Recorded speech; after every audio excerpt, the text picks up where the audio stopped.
turli tuman kalsiy preparatlarini qonni analiz qilib, kalsiy sizda kamayganmi yoki yo'qmi aniq tekshirib bilmasdan qabul qilish. Eng katta xato mana shu. Bo'g'imlaringizda tuz hosil bo'lishiga, kalsinatlar hosil bo'lishiga omil sabab bo'la oladi.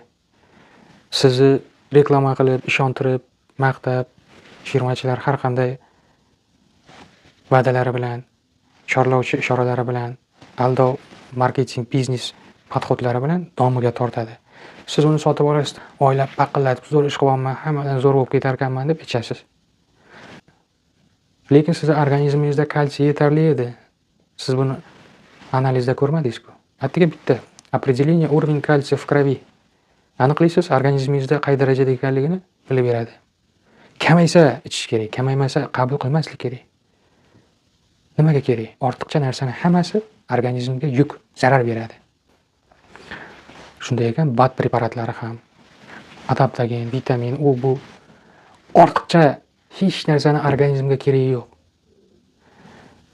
Odam o'z vaqtida jismoniy mehnat qilib, mashq qilib, o'z vaqtida to'yib uxlab, kam-kam keraklisini vaqtida yeb, yaxshi tabiiy ovqatlanib, aktivniy bo'lib yuradigan bo'lsa, tanaga hech qanaqa qo'shimcha dori-darmonni keragi yo'q.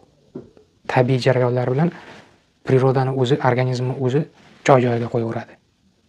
Shunday ekan, kalsiy preparatlaridan iste'mol qilishdan oldin kamaygan yoki yo'qligini albatta ishonch hosil qilib, analizda ko'rib, kamaygan bo'lsa 1 oy ichib qabul qilib, 1 oydan keyin u normaga tushgan bo'lishi mumkinligini bilish uchun yana bir tekshirib olib, normaga tushgan bo'lsa to'xtatish kerak.